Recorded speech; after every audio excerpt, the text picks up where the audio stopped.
I want to know about your most outrageous experience cutting hair. Well, you know, the most outrageous haircut was, you know, Belinda Doolittle, season 6. But backstage before we went live, she was wearing a wig and it was just kind of off. You know what I mean? It just, for me, I'm such a perfectionist that the littlest thing will make me go crazy.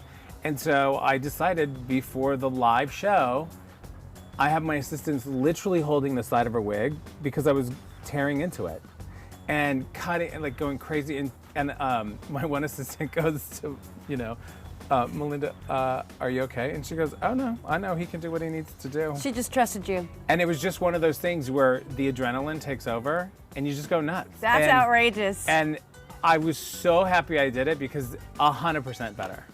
What do you think are the biggest beauty secrets to transforming a client's personality? A good haircut and ripping into a wig if needed. Right. B? Well, you know, I think probably for me, of course the haircut is key, but it's also knowing good color. You know, just because you're in Southern California doesn't mean you have to be blonde. Right. You know, so I remember I was just walking Max the other day and my neighbor, she's like obsessed with having this blonde hair. And she goes, I'm just not happy with the blonde. And I'm like, your eyes are so intoxicating and they're so exotic and they're really beautiful, and a dark color will just make them come alive.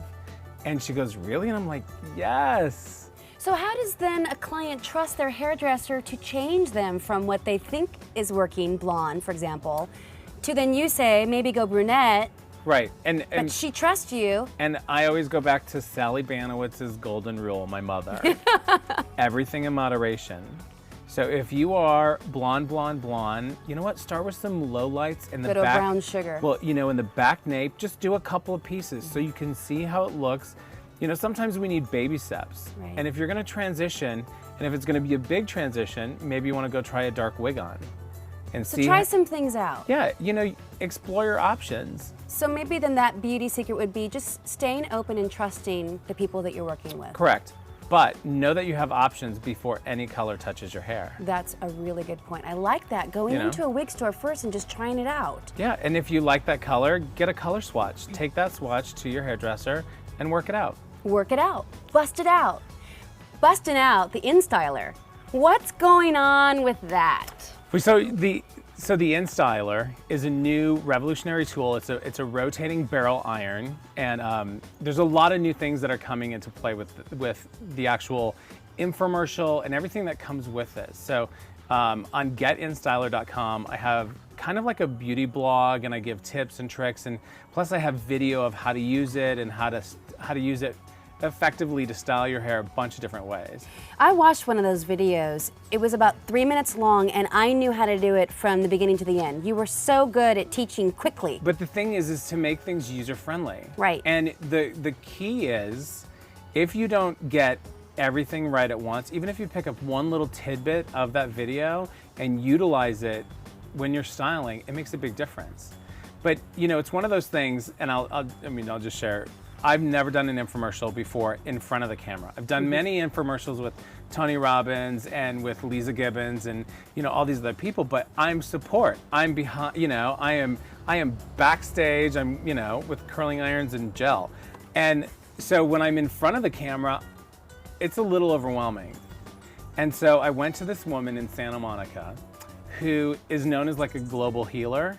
I know people think I'm absolutely crazy, but it was more almost like, just like therapy, if you will. What was her name? And her name was Sue.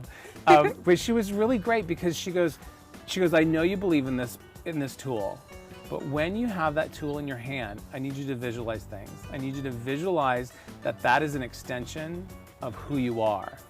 That tool becomes you. And when you do this infomercial, do not sell. You need to educate and you need to empower. Because when you approach education with love and respect and admiration, sales are automatic. You're comfortable with a product in your hand that you firmly believe in. Completely. And it's part of your, I heard you say that you want to be You want to have global hair domination. Global hair domination. I love it. You Well, know, that's going to help. That's a fantastic tool. Well, when people go, oh, what do you want to do in 5 years? I'm like, global hair domination. No, truly. And I mean, because I would, of course, just ask you that. In 5 years from now, The that's glass the is- goal. The glass is always half full. It's never half empty. Love And it. if you don't, if you don't want to achieve really great things, it's not going to happen. You know, you have to put yourself in that mindset before anything will happen.